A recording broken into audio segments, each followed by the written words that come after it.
introducing Dr. Sofra. Dr. Sofra is an award-winning international speaker with doctorates in neurophysiology and clinical psychology from City University in London and New School for Social Research in New York. She has authored over 56 research articles and several global translated books. Dr. Sofra developed the EOS signaling energy technology for skin and bone repair and co-invented virtual gym technology to address obesity and muscle atrophy. Her career includes role in public safety, forensic psychology, and innovative creative therapies for mental health. A celebrated lecturer and accomplished pianist, Dr. Sofra has dedicated over 20 years to pro bono work in underserved families. Her topic she will be sharing is skin stimulation with fillers, fake or reality. Good afternoon, everybody. I'm going to give you the good, the bad, and the ugly about fillers today. And I have no conflicts of interest, as you will find out. This presentation is based on a review of over 239 articles that I kind of compiled and analyzed together for this particular lecture. Now, as you all know, fillers get the world go round. And there's different fillers. There's the permanent ones, like the silicone, or the semi-permanent, like Sofra, or non-permanent, like the hyaluronic acid. And there's some interesting filler techniques. One of them is the dual plane technique, which is basically you address the deep fat first, and then you address the more superficial areas of the face. So basically what you do is you restore the deep cheek fat compartments first, and then after you have completed that, you do the superficial cheek fat compartments, and that is a technique that will give you a more efficient result. Now, the needle size is very, very important because the needle depth is dependent on the defect of the wrinkle depth. And superficial, for example, defects or wrinkles, superficial wrinkles, might need very, very tiny incision like the needle teeth barely entering the skin. So you have different companies here that I have listed, and you have the needle size that can be very variable. The Caderma, for example, can be from 29 to 30, 27 to 29, around there, 27 to 30, both of them. For mid to deep dermis and deep dermis, a little bit more. The Juvederm, 27, for both the mid to deep. So there are different companies will give you different sizes of needles. The Sofra is 26 for the subdermal. So now, the very important study here, there was a comparison between autologous fillers, which is part of the skin, we take it out of the skin, and the bovine collagen filler. And they made a study, and what they found was there was no significant differences between the two fillers. No significant difference, no statistically significant difference. However, there were some differences in terms of inflammation and in terms of fibroblast location. And it seemed in this particular study that the Zyplast, which is the bovine collagen, was a little bit less inflammation, but again, none of it was statistically significant. So it could be just an artifact of the different subjects that they had accumulated. Now, hyaluronic acid fillers are reportedly effective in dermacollagen anabolism. In other words, in producing pro-collagen 1. So there has been a lot of studies, and you can see the results of this study by Frank Wang et al. And basically they looked at biopsies that indicated that type 1 pro-collagen was enhanced after the filler. And the effect was 95%. So it was statistically significant of gene expression of types 1 and 3 pro-collagen, as well as several probiotic growth factors were also upregulated. So this is what procollagen 1 is, and basically procollagen 1 creates the collagen 1. Now, collagen, other investigators, what they basically postulated is that the collagen stimulatory effect is induced by mechanical stretching of the dermis, which in turn leads to stretching and activation of the dermal fibroblasts. So basically, the hyaluronic acid doesn't matter which particular company you're using, but the effect of procollagen and collagen production is the result of mechanical stress. So they may say we are better than each other, but however, the effect has nothing to do with the particular company that produces the filler, but the actual mechanical stretching of the dermis, which is the effect of the filler. And that's Dutler et al. Also found that hyaluronic fillers induced an increase in procollagen, and actually his reported effect was 0.0016, which is extremely high, very high significance. But they attributed again the procollagen production on the mechanical stress caused by biochemical changes in skin biology, and not the specific type of filler. So the effects of hyaluronic acid, they concluded, is the injection of tissue collagen anabolism are suggested to be related to induction of mechanical stress causing biochemical changes in skin physiology.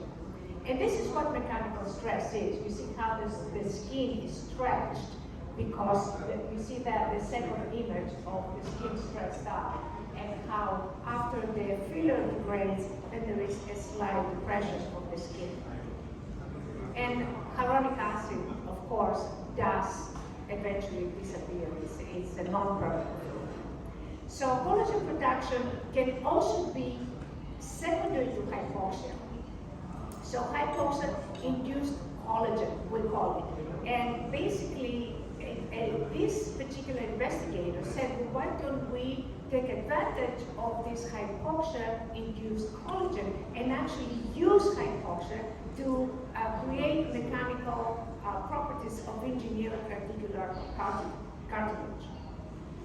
And this is again the same article with more evidence. But again, the only problem here is that the basis of this production of collagen is hypoxia. And hypoxia is not exactly a good thing to have in your skin because it can create damage in other areas. In all fairness, over 68 months, these authors that I'm citing the article here, they treated 2,342 patients with 11,460 ml of hyaluronic acid. And the aesthetic results lasted about 12 months, and most side effects were transient or mild.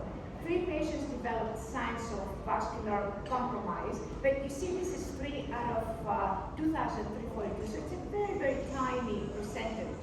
So basically what they're trying to postulate is that fillers are more or less quite safe. And 21 patients experienced late onset temporary, non-intended nodules and were successfully managed with conservative measures. But what you also need to understand here is there are side effects that come as a result of fillers, and that's something that we need to kind of talk about. So fillers work very nice for the younger people, but the older people not so much, as you can see in the pictures. And these are very famous people that have a lot of money and they can afford the best doctors.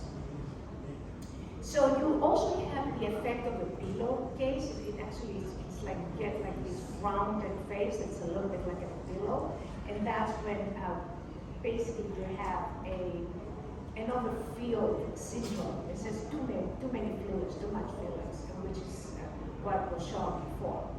Now, there are fillers that there are contraindication to fillers, so they're not all conditions are appropriate for fillers, and we need to be aware of that. One of them is acne, active acne, parasitic mite infections, allergies to fillers, and And what you see here on the first picture, you see nodules that are the effect of analogy, and in the second one you see ecchymosis that in the nasolabial fold and also in under the eye as a result of hyaluronic acid injection.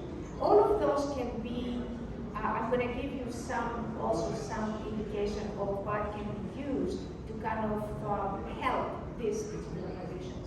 Now, fillers are not really effective when people have a lot of wrinkles, like this particular lady there, with very thin skin, or when they have inflammatory dermatitis, you can actually make the condition worse as a result of putting fillers because of the sensitivity of the skin. For very thin skin and multiple wrinkles, there's other techniques that we can use, and this is a technique that we used with this particular lady, and we got results in 20 minutes without a filler.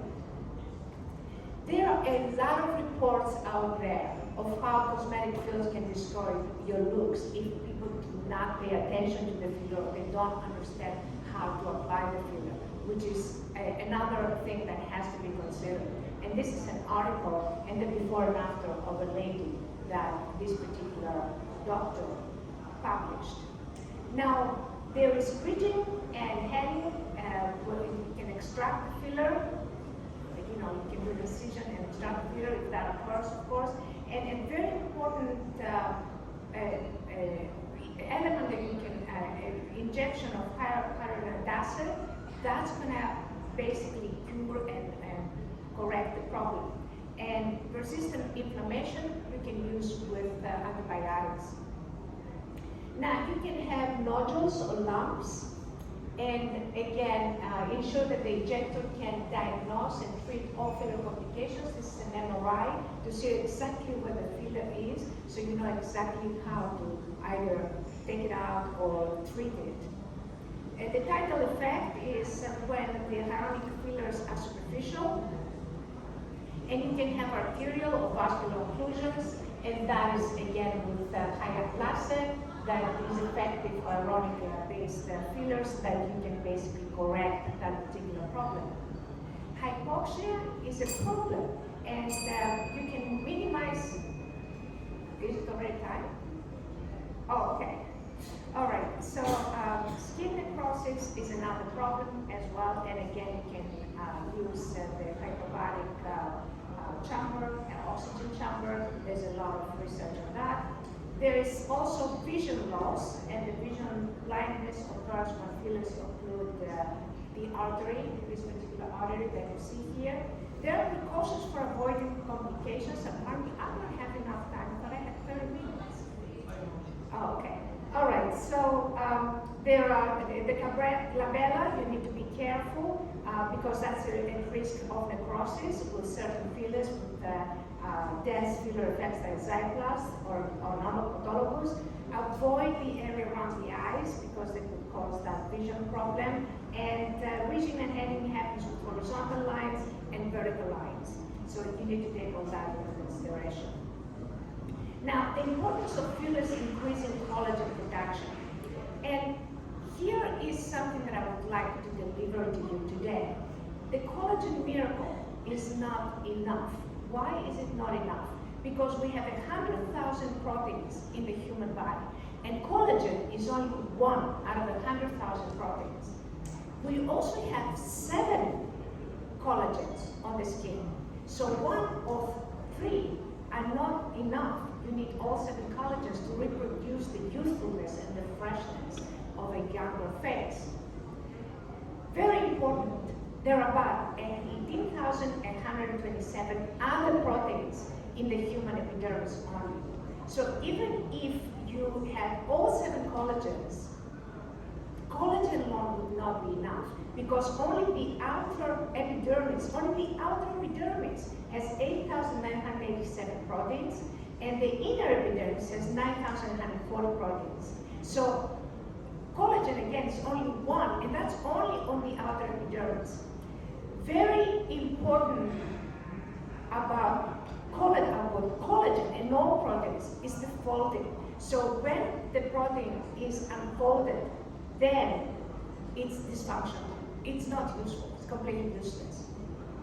So aging, and this is a very important slide, aging is loss of protein homeostasis, what we call proteostasis. So youthfulness is protein folding, like we said that protein has to be folded to be functional. It needs the optimal balance, in other words, it has to be exactly the right amount of collagen, not too much, not too little, and that's what causes proteostasis. Because as you all know, too much collagen will create keloids, or hypertrophic scars. So you don't want too much collagen, you want the right amount of collagen, and that is what proteostasis is. Proteostasis is the right amount of collagen, and it's the communication and interaction between different collagens, and how this creates a balance. And this is how you need to understand usefulness, not just, oh, I got collagen, oh, that's enough. How much of it did you get? That's very important. And is the collagen, is all the collagens addressed? Are all the other proteins of the skin addressed to create this optimal communication between the different proteins? So here you see another research, how proteostasis, the dynamic regulation, it's the balance, the functional proteostasis of youthfulness. And unless you have this proteostasis network addressed, you're not going to be able to have youthful skin. You're going to have something that looks artificially young, but not really youthful. It's not going to have the freshness of youthfulness. And that will have to do with the folding, the balance between the folding of different proteins. Now, very important for truthfully skin regeneration, you have to address all of these factors, like cellular processes, metabolic processes, regulation of biological processes. You can have transport, response to stimulus, cell communication, cell differentiation, biosynthesis process, catabolic processes, cell death, cell motion. All of these are very, very important. And this is the graph which shows the importance of different cellular processes seems to be the most important one, metabolic processes, second most important, and so on and so forth. Now, one thing that you also need to know, you say, oh, we got procollagen 1. Well, procollagen 1 is what cancer cells produce. So you need to understand that it's not just here in procollagen 1, does not necessarily mean that's a good thing. Hypoxia is a problem, again, because it's common in collagen-rich conditions. Hypoxia intensifies cancer progression. So hypoxia is not a good thing. So when you're dealing with hypoxia, you want to enhance hypoxia to create collagen. You need to be careful because you could be getting the opposite effect. You may increase the beauty factor, but you might be decreasing the health factor. So skin rejuvenation with fillers, is it fake or reality? The reality is that yes, fillers produce procollagen 1 and also collagen 3, some of them do. According to research, how procollagen increase is due to hypoxia and to stress, mechanical stress of the skin, inflammation due to localized inflammatory reaction. And so again, people love fillers because they're fast, they're very effective. However, you need to be careful when you say that it's rejuvenation. It's probably fixing up something artificially, but when you talk about rejuvenation, you need to understand that there are 7 types of collagen involved in skin youth. There are about 897 proteins in the outer epidermis only, and collagen is 1 out of 8,987 in outer proteins, and in the inner epidermis, there is 9,140 proteins. So aging is the loss of protein homeostasis, also called proteostasis, not just the loss of collagen. And that's a very important point that I would like to make today, and I will repeat that. Aging is the loss of proteostasis. It's the loss of collagen and all other proteins, but not just the loss of them, it's the loss of their interactions, the loss of how these proteins balance each other. So in aging, you have either too much or too little of these proteins, and they're not balanced. You want these proteins to be balanced, to be in what we call the average range, like the hormones have to be in the average range to be effective. If they're too high, there is illness. If it's too low, there is illness. Same thing with proteins. Proteostats is the dynamic regulation of a balanced functional proteome. Okay? And the proteostats network includes competing and integrated biological pathways within the cells that control biogenesis, protein folding, because without protein folding, you have proteins that do not work, basically they're completely useless. Protein trafficking and protein degradation. And some proteins have to be degraded in order for other proteins to take over and continue the functioning of a healthy skin. And with that, I would like to thank you very much. If you have any questions, you can email me at science@iellios.com. Thank you.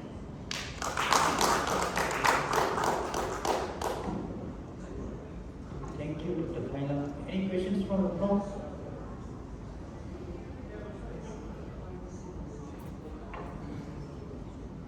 Any questions?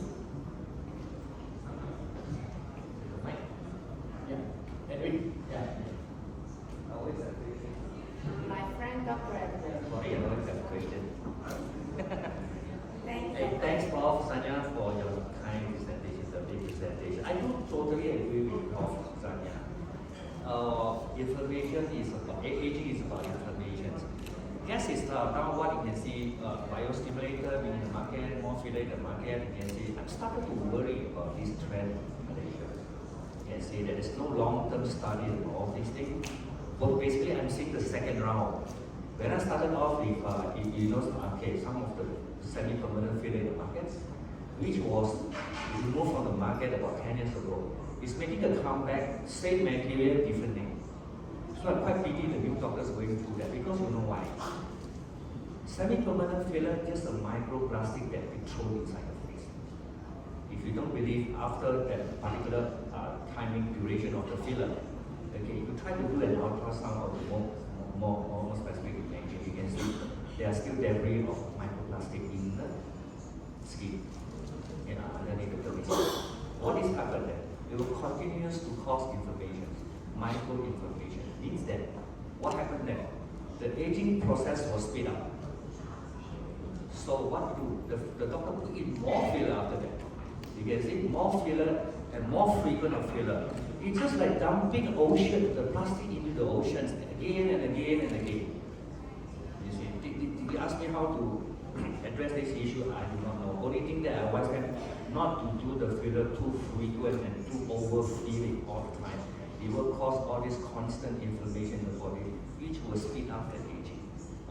Do you agree, Prof, on that?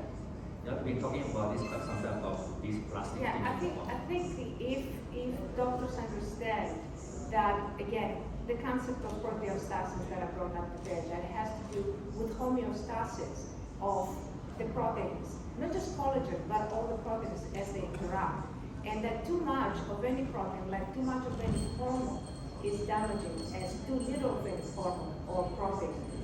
Hormones are proteins. It's the same thing. So collagen, hormones, they're all under the name protein. They're all proteins. So too much or too little is not a good thing. So keep putting in fillers is not exactly the answer. They need to understand that there is a sort of a balance that they have to maintain. And once they understand that, they will stop keep injecting more and more fillers.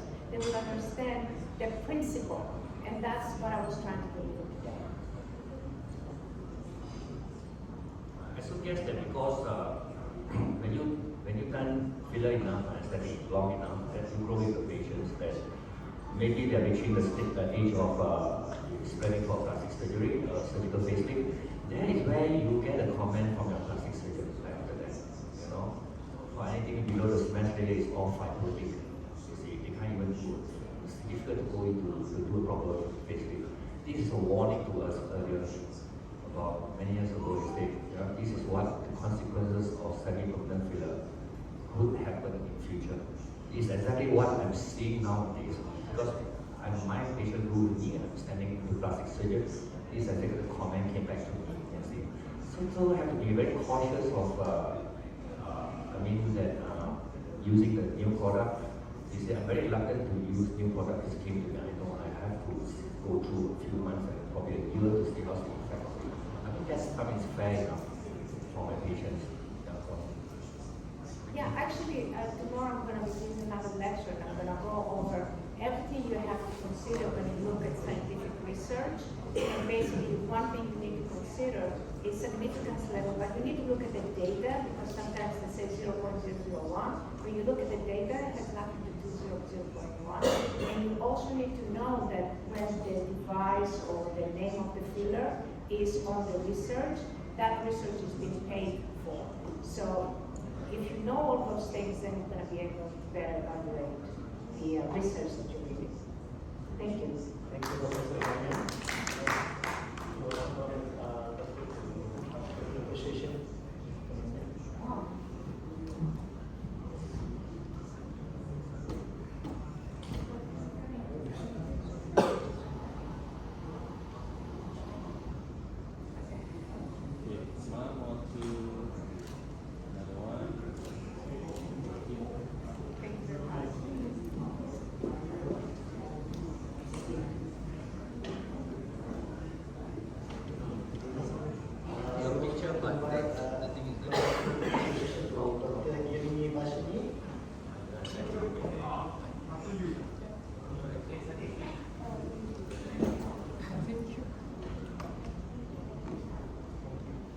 To the left. Bro.